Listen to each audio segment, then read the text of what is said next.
Estimados hermanos y amigos, el tema de hoy es la conversión a Cristo cambia la vida. Los caminos de Dios no suelen ser bien entendidos por quienes viven ajenos a ellos y tampoco por bastantes cristianos. Para muchos, para estar o no estar en los verdaderos caminos de Dios, solo hay que dejar parte de unas creencias o de unas costumbres rituales por otras semejantes o muy diferentes. Es cambiar el evangelio que da la gloria al hombre por el que da la gloria a Dios. Es cambiar el bautismo de inmersión por el de aspersión. Es cambiar el canto con el tipo y forma de música de moda por el canto solemne.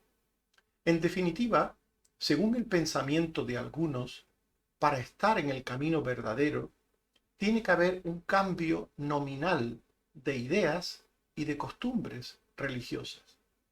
Ante esto, la Biblia nos habla de otra cosa. El principal e importante cambio que Dios quiere obrar en el pecador es aquel que se produce en el corazón, de manera que la vida pasa a ser nueva. Todo candidato a experimentar la conversión vive en la contradicción del pecado. Por un lado, puede ser una persona muy religiosa. Saulo, después llamaría su nombre de otra manera, Pablo. Saulo había sido un judío muy celoso de su religión. Nos dice Hechos 22, 3 al 5, yo soy judío, criado en esta ciudad, instruido a los pies de Gamaliel, estrictamente conforme a la ley de nuestros padres, celoso de Dios, como hoy lo sois todos vosotros. Saulo, por tanto, era un hombre muy religioso, muy celoso a la hora de guardar sus tradiciones recibidas de sus padres. Pero al mismo tiempo, Saulo tenía un carácter y un modo de ser que no tenía nada que ver con la aparente piedad de la religiosidad. Pues ni la religión ni ninguna forma de piedad que tenga que ver con ritos, con costumbres, ninguna forma de religión, sea la judía o sea cualquier otra, ninguna forma de religión produce amor y misericordia hacia el prójimo. Ninguna religión. Aún el cristianismo, considerado como religión, no cambia el corazón humano, no produce amor ni misericordia. En Lucas 10:29, un escriba, un maestro de la religión judía, queriendo justificarse a sí mismo, dijo a Jesús, ¿quién es mi prójimo? Aquel maestro de la religión no sabía quién era su prójimo, no conocía quién era su prójimo. Para los judíos no existe el concepto de prójimo cristiano. Y en Mateo 23:23, Jesús, hablando con estos escribas, dice, ay de vosotros escribas y fariseos, hipócritas, porque diezmáis la menta y el eneldo y el comino, y dejáis lo más importante de la ley, la justicia, la misericordia y la fe. Por tanto, la religión se dedica a enfatizar aspectos rituales, litúrgicos, de culto externo, que tienen apariencia y dan reputación de piedad a aquellos que los practican, pero en ningún modo la religión cambia el corazón humano. No hace piadosas a las personas, ni les da amor, ni nada por el estilo. Así pues, Saulo antes, era un judío muy celoso de sus tradiciones, pero no tenía ni amor ni misericordia. Saulo sentía un odio mortal por los cristianos. Nos dice Hechos 9:1-2, Saulo, respirando aún amenazas y muerte contra los discípulos del Señor, vino al sumo sacerdote y le pidió cartas para las sinagogas de Damasco, a fin de que si hallase algunos hombres o mujeres de este camino, los trajese presos a Jerusalén. El judío, fariseo, celoso de sus costumbres, llamado Saulo, era un hombre sin piedad, sin misericordia. Y eso mostraba a los cristianos, respirando aún amenaza, dice el texto, y muerte contra los discípulos del Señor. Los odiaba a muerte.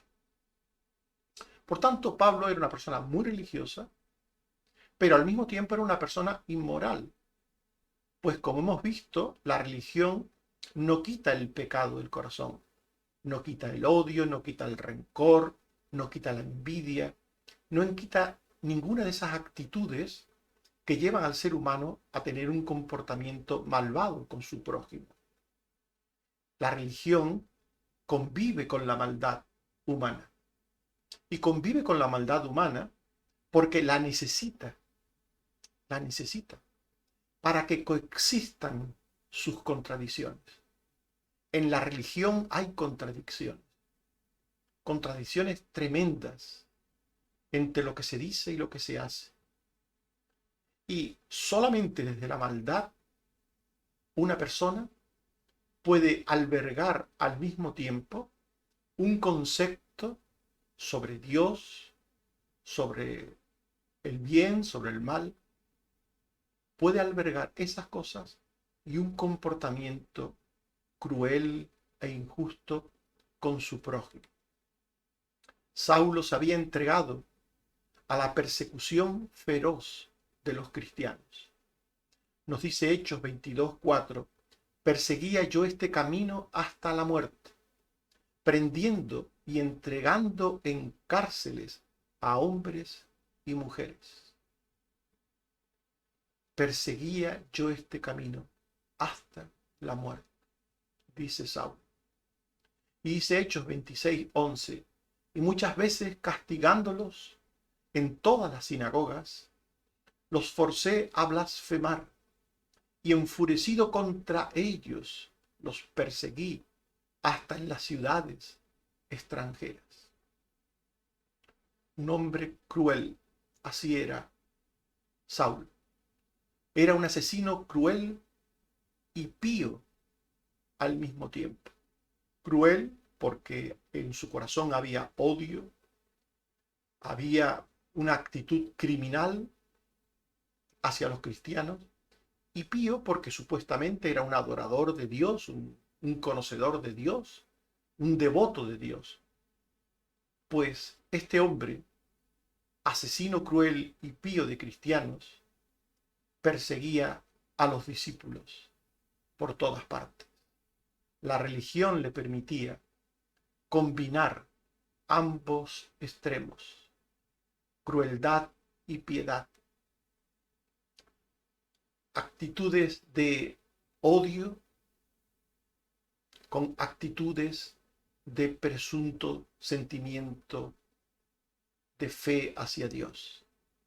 Nos dice Hechos 26:9-10, que Saulo dice, yo había creído mi deber hacer muchas cosas contra el nombre de Jesús. Yo encerré en cárceles a muchos de los santos, habiendo recibido poderes de los principales sacerdotes, y cuando los mataron, yo di mi voto. Y en Juan 16:2 vemos como Jesús ya lo había profetizado, ya lo había advertido. Viene la hora cuando cualquiera que os mate pensará que rinde servicio a Dios. Con estas palabras, Jesús nos explica aquello que pasaba en el corazón de Saúl. Matar pensando que se rinde servicio a Dios. Esto es lo que hacía Saúl con los cristianos. Por tanto, Saulo era un candidato a experimentar la conversión porque vivía en la contradicción del pecado, en la religiosidad y en la inmoralidad. Y la obra iluminadora y el llamamiento salvador de Jesús que conduce a la conversión sería algo con lo que él se encontraría. La luz de Cristo que llama a la salvación irrumpió en su vida. Irrumpió en su vida vieja, con sus ocupaciones y compañías. Nos dice la palabra de Dios que en Hechos 26:12, que ocupado en esto iba yo a Damasco, con poderes y en comisión de los principales sacerdotes, ocupado en esto, en perseguir a los cristianos, en odiar a los cristianos, ocupado en esto. Y nos dice Mateo 9:9, que Jesús vio a un hombre llamado Mateo que estaba sentado al banco de los tributos públicos y le dijo, sígueme. Y se levantó y le siguió. En ambos casos, Saulo y Leví, después llamado Mateo, cuando el Señor vino a sus vidas, se encontraban ocupados en todo aquello que tenía que ver con sus vidas viejas de pecado. Esto es muy interesante porque hay gente que cree que para conocer a Dios, una persona debe apartarse a un lugar donde meditar, donde reflexionar, rodearse de la naturaleza, de soledad, de silencio, de música. Y en ese lugar maravilloso, allí se encontrará con Dios. Hay personas que creen esto. Y hay personas que incluso organizan sus vidas para ir a lugares que los hay, donde tienen retiros espirituales, creyendo que allí van a buscar mejor al Señor. Pero en la Biblia no es así. En la Biblia no sucede así. En la Biblia, las personas que experimentan la conversión, que experimentan el llamado de Dios, lo experimentan estando en medio de sus vidas azarosas, de pecado, en medio de compañías indignas, en medio de ocupaciones crueles, como por ejemplo Pablo o Leví. Pablo estaba persiguiendo a los cristianos y Leví estaba sentado a los bancos o al banco de los tributos públicos. Por tanto, es en este contexto de vida vieja que el Señor irrumpe con su luz, con su salvación. Es en este contexto cuando el Señor viene a la vida de una persona. No busca un contexto ideal.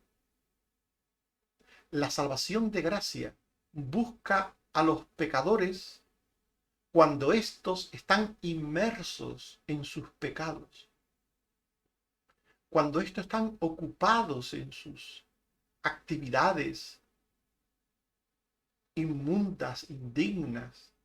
En medio de esa situación, el Señor les alcanza con su gracia redentora.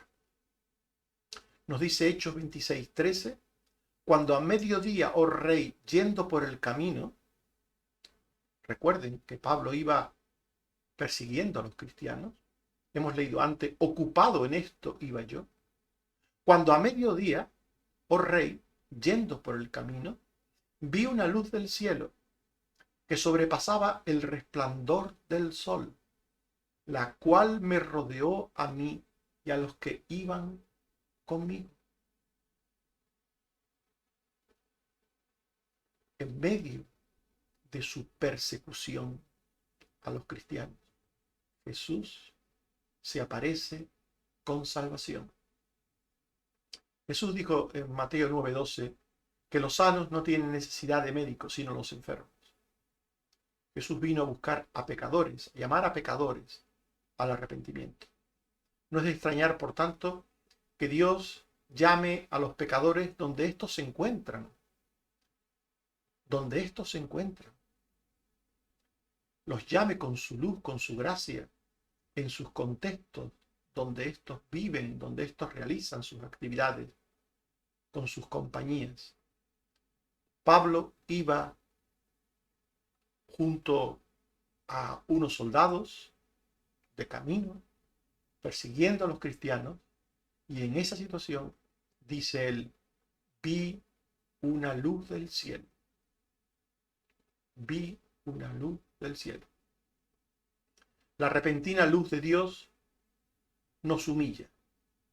Cuando Dios encuentra al pecador perdido, con su luz le humilla. Porque cuando la luz de Dios se encuentra con nuestras tinieblas, nos encuentra sin preparar. Nadie está preparado para el encuentro con Dios. Nadie está preparado para encontrarse con la luz de Dios. El Señor nos conoce a la perfección, pero nosotros no le conocemos a Él. Dios tiene su momento para iluminarnos de repente con su luz. No hay un buen momento humano para la salvación y para sus cosas. Las personas somos dadas a creer que necesitamos un buen momento para cada cosa, para cada situación. También para Dios, tener un buen momento. Pero para Dios no hay un buen momento. Dios tiene su momento. El momento de Dios. Cuando Dios quiere, cuando la voluntad de Dios lo desea, Él se encuentra con el pecador.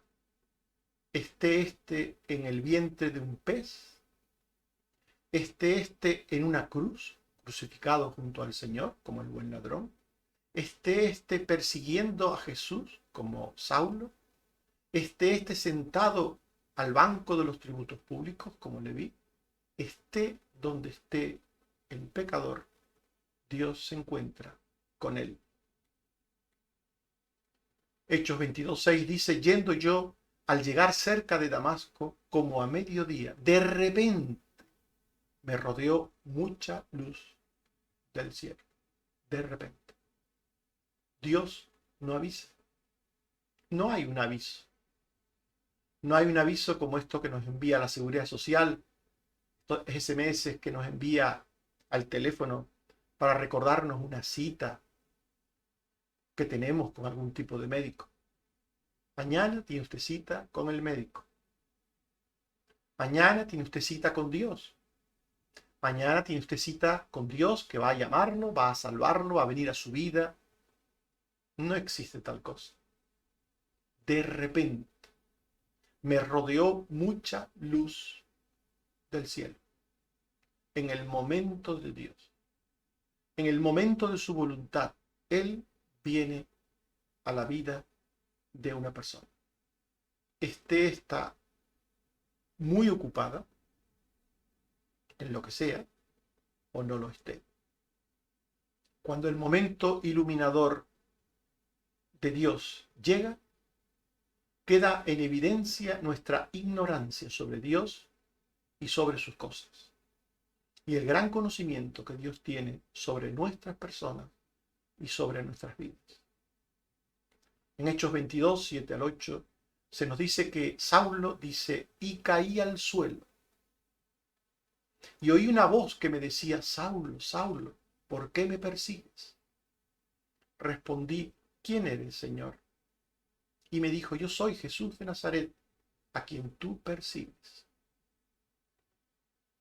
Pablo vio una luz, oyó una voz. Saulo, Saulo, ¿por qué me persigues? Cuando Dios viene a la vida de una persona, Dios le hace ver, le hace entender quién es Dios, el único, vivo y verdadero sobre todas las cosas, el creador del universo, el sustentador de toda la creación, aquel que nos ha creado, aquel que nos pide cuentas y sobre nosotros nos dice que somos pecadores y que merecemos la muerte, la condenación y que un día tendremos que rendirle cuentas. Cuando el momento iluminador llega, el ser humano conoce a Dios y se conoce a sí mismo. Por tanto, la conversión cambia el rumbo de la vida. La obra de la conversión reprocha y condena el rumbo de la vida vieja que lleva el pecador. Lo reprocha y condena. Lo sepamos o no, hay personas que no son conscientes de su vida, de que su vida es contraria a la voluntad de Dios. Pero independientemente de que lo sepamos o no, cuando Dios viene a nuestras vidas con salvación, nos reprocha, nos condena el pecado. Porque nuestra vida sin Dios, todo en ella es un despropósito. Todo en ella es enemistad hacia Dios. Dice Hechos 26, 14 y 15, que habiendo caído todos nosotros en tierra, oí una voz que me hablaba y decía en lengua hebrea, Saulo, Saulo, ¿por qué me persigues? Dura cosa te dar coces contra el aguijón. Yo entonces dije, ¿quién eres, Señor? Y dijo, yo soy Jesús, a quien tú persigues. El Señor le dice, Pablo, no solo eres un pecador, no solo eres rebelde, no solo estás luchando contra mí, sino que todo en tu vida es un despropósito. Es pura enemistad contra mí. Por tanto, el Señor le hizo ver su pecado con su luz a Saulo. Y el Señor que condena la vida vieja tiene el propósito de librarnos de ella para salvación. Dios no solo nos señala el mal de nuestras vidas, sino que nos señala la salida de ese mal. No solo Dios nos dice el diagnóstico de la enfermedad, que se llama pecado, sino que nos da el remedio para esa enfermedad. La obra de Jesucristo en la cruz a nuestro favor. En 1 Corintios 6, 9 al 11, dice el apóstol Pablo, más adelante, escribiendo a esta iglesia, ni los fornicarios, ni los idólatras, ni los adúlteros, ni los afeminados, ni los que se echan con varones, ni los ladrones, ni los avaros, ni los borrachos, ni los maldicientes, ni los estafadores heredarán el reino de Dios. Y esto erais algunos, mas ya habéis sido lavados, santificados y justificados en el nombre del Señor Jesús y por el Espíritu de nuestro Dios. Por tanto, Dios no solo habla del pecado y lo condena, sino que nos habla de una salida, en Cristo su Hijo. En Cristo hay lavamiento de nuestros pecados, hay santidad, hay justificación en Jesucristo y por el poder del Espíritu Santo.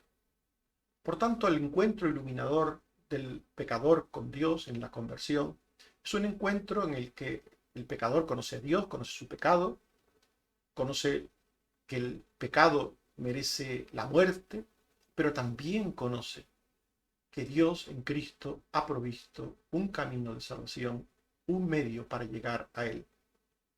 Y cuando Dios nos salva, cuando en la conversión, en ese encuentro redentor con el Señor, Dios nos salva, nos marca un nuevo rumbo y nos indica que nos dirijamos a Él.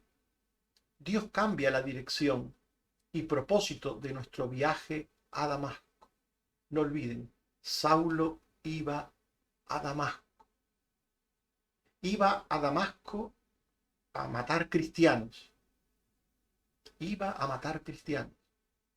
Nos dice Hechos 9:2, Saulo pidió cartas para las sinagogas de Damasco, a fin de que se hallase algunos hombres o mujeres de este camino, los trajese presos a Jerusalén. Saulo iba a Damasco a perseguir a los cristianos, pero Dios iba a producir un profundo e importante cambio en la vida de Saulo. Dice Hechos 22, 10 al 11, y dije, ¿qué haré, Señor? Y me dijo, levántate y ve a Damasco, y allí se te dirá todo lo que está ordenado que hagas. Y como yo no veía a causa de la gloria de la luz, llevado de la mano por los que estaban conmigo, llegué a Damasco. Por tanto, él tenía que ir a Damasco con un fin, con un propósito, perseguir a los cristianos, y llegó a Damasco, pero había cambiado el propósito. Con su salvación, Dios mortifica nuestros pecados.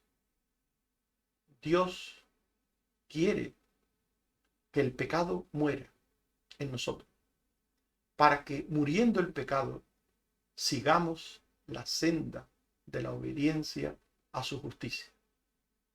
Escribiendo a los colosenses, Pablo diría más tarde, haced morir pues lo terrenal en vosotros, fornicación, impureza, pasiones desordenadas, malos deseos y avaricia, que es idolatría, cosas por las cuales la ira de Dios viene sobre los hijos de desobediencia, en las cuales vosotros también anduvisteis en otro tiempo, cuando vivíais en ellas. Pero ahora dejad también vosotros todas estas cosas. Como vemos en este texto, la conversión supone un cambio de rumbo. Un cambio de rumbo. Pablo iba a Damasco a perseguir a cristianos. Y ahora que tenía que ir de nuevo a Damasco, sí, pero ya no a perseguir cristianos. Como hemos leído, aquí en este texto Pablo dice, dejad también vosotros todas estas cosas. Está hablando de una serie de pecados en Colosenses 3, 5 al 8 y termina diciendo, dejad también vosotros todas estas cosas. El que es alcanzado por la luz de Dios, por el poder de Dios, cambia de rumbo. De esta manera, el convertido se transforma en otra persona nueva y distinta. El convertido es alguien que ve el reino de Dios y entra en el reino de Dios. Jesús había dicho que el poder del Espíritu Santo lleva a ver y entrar en el reino de Dios. Ver quiere decir entenderlo como sublime y vital, el reino de Dios. Y entrar es poseerlo y disfrutarlo.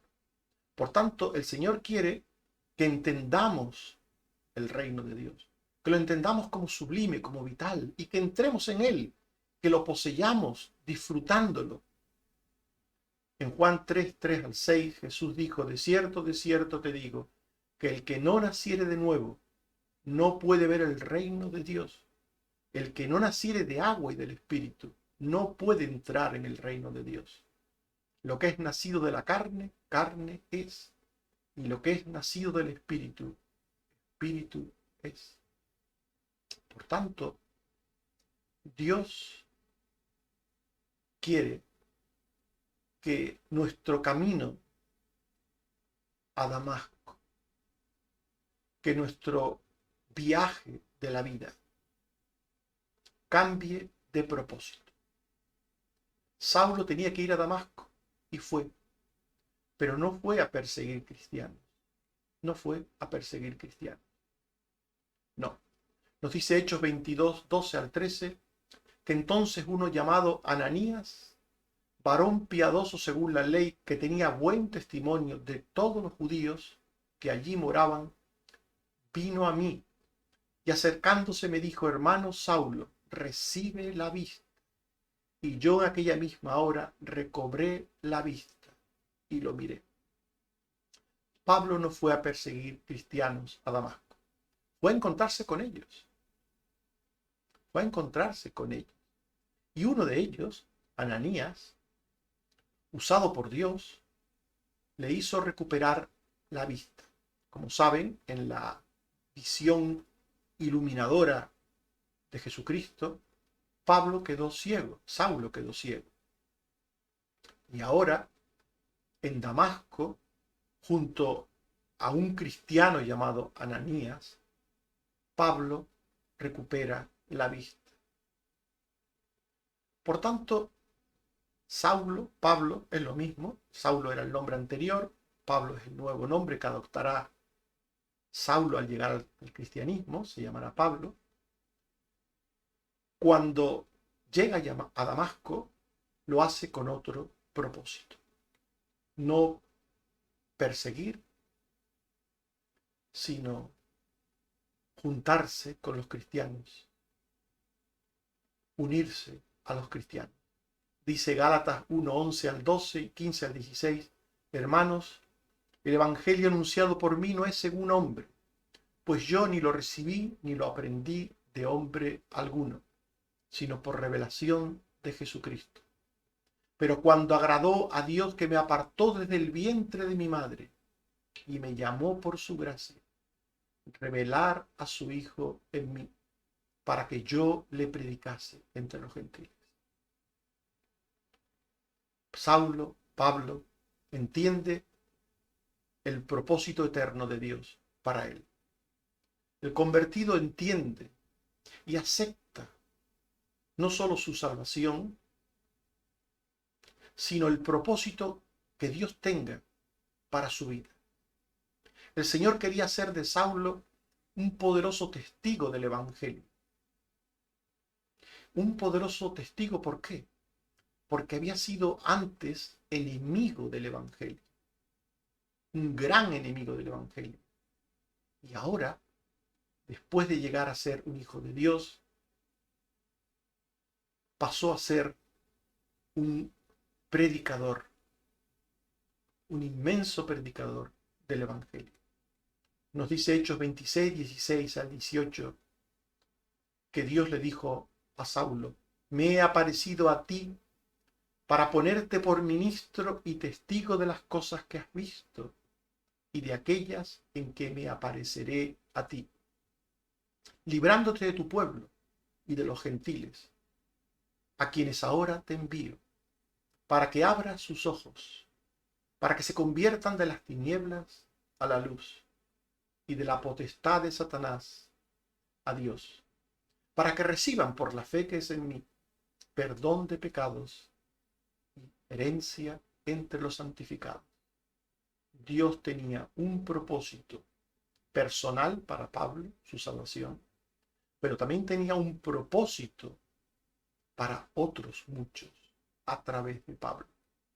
Y Saulo pronto comenzó a servir al Señor, predicando el Evangelio con poder y convicción. Nos dice Hechos 9, 19 al 22, que estuvo Saulo por algunos días con los discípulos que estaban en Damasco y enseguida predicaba a Cristo en las sinagogas, diciendo que éste era el Hijo de Dios. Y todos los que le oían atónitos decían, ¿no es este el que asolaba en Jerusalén a los que invocaban este nombre? Y a eso vino acá, para llevarlos presos ante los principales sacerdotes. Pero Saulo mucho más se esforzaba y confundía a los judíos que moraban en Damasco, demostrando que Jesús era el Cristo.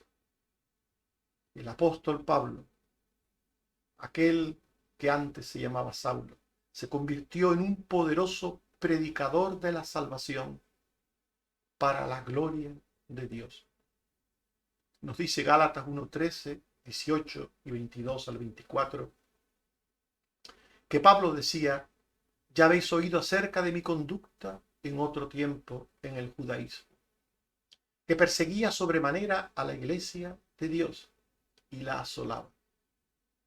3 años después, las iglesias solamente oían decir, aquel que en otro tiempo nos perseguía, ahora predica la fe que en otro tiempo asolaba, y glorificaban a Dios en mí. Pablo era un predicador del Evangelio poderoso. Y era un predicador del Evangelio poderoso porque él era un ejemplo viviente de cómo Dios cambia la vida de las personas. Dios cambia la vida de las personas. La conversión a Cristo cambia la vida. Hemos hablado de eso. La conversión cambia la vida de las personas. Y Pablo era un ejemplo de eso. Dios había cambiado su vida. Y la había cambiado de una manera radical, profunda. Aquel que en otro tiempo nos perseguía, ahora predica la fe que en otro tiempo asolaba, y glorificaban a Dios en mí. Hemos hablado de que la conversión a Cristo cambia la vida. Todo candidato a experimentar la conversión vive en la contradicción del pecado. Por un lado, puede ser una persona muy religiosa y celosa de tradiciones humanas, y por otro, es una persona inmoral, pues la religión no quita el pecado del corazón, sino que convive con la maldad, porque la necesita. La religión necesita a la maldad para que coexistan las contradicciones propias de la religión. La obra iluminadora y el llamamiento salvador de Jesús conduce a la conversión. La luz de Cristo que llama a la salvación irrumpe en la vida vieja, con sus ocupaciones y compañías. No nos aborda en medio de un tiempo de meditación y de reflexión ascética ideal. La repentina luz de Dios humilla porque nos delata nuestra ignorancia de Dios. Delata la ignorancia que tenemos no solo sobre Dios, sino sobre nosotros mismos.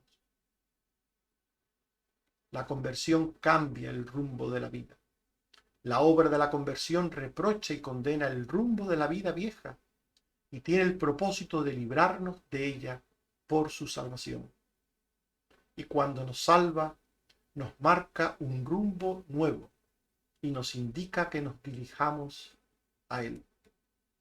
De esta manera el convertido se transforma en otra persona nueva y distinta. El convertido ve el reino de Dios y entra en él. El convertido entiende y acepta el propósito de Dios para su vida. En el caso de Pablo, Dios le hizo un poderoso testigo del Evangelio para su gloria.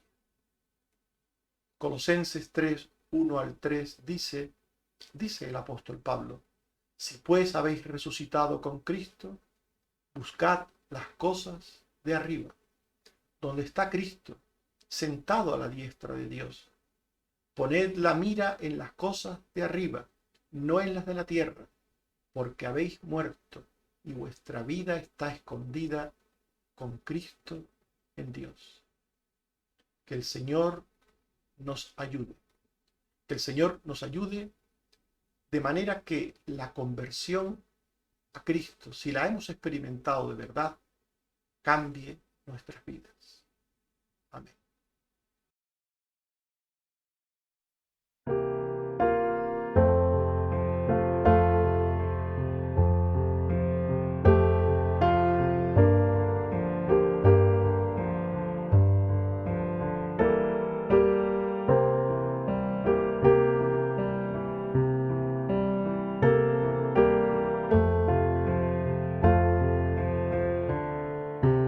Él es bello,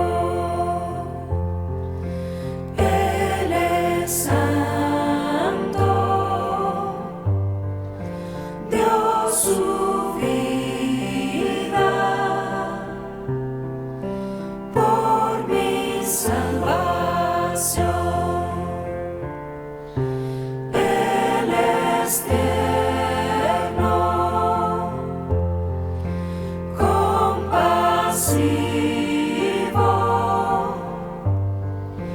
victorioso,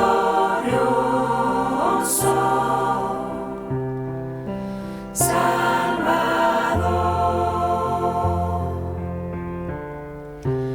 Él es tierno, compasivo,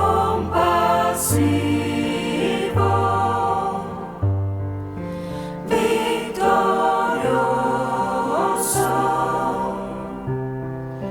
Salvador.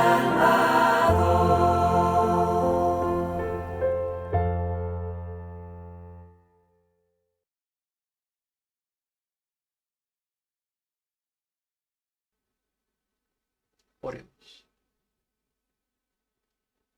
Señor, te damos las gracias una vez más por tu palabra, que nos muestras cómo tu poder transformador, tu poder iluminador, cambió la vida de Saulo y lo transformó en otra persona nueva. Como donde había religión, odio, rencor, violencia, tú pusiste fe, amor, misericordia y una conducta ejemplar. Ayúdanos, Señor, a aprender de esta historia que hemos visto, que tú quieres que nuestro concepto de ti y de tus cosas sea el de una vida nueva por el conocimiento de Jesucristo.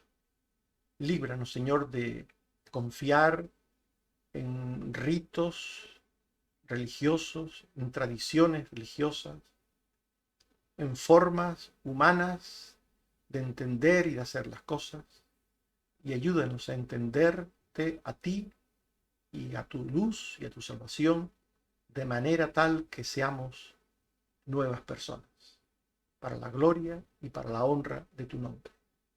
Gracias, Señor, por la sanidad que estás dando a tantas personas por las que hemos pedido y seguimos pidiendo. Señor, recordamos de nuevo a Carmen Teresa, a Susana, a Ángeles, a Pilar, la madre de Patricia.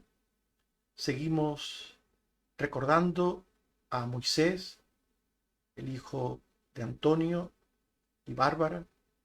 Seguimos recordando a aquellos que son mayores, como Carmen Rosa, como Cristina, como Jeremías.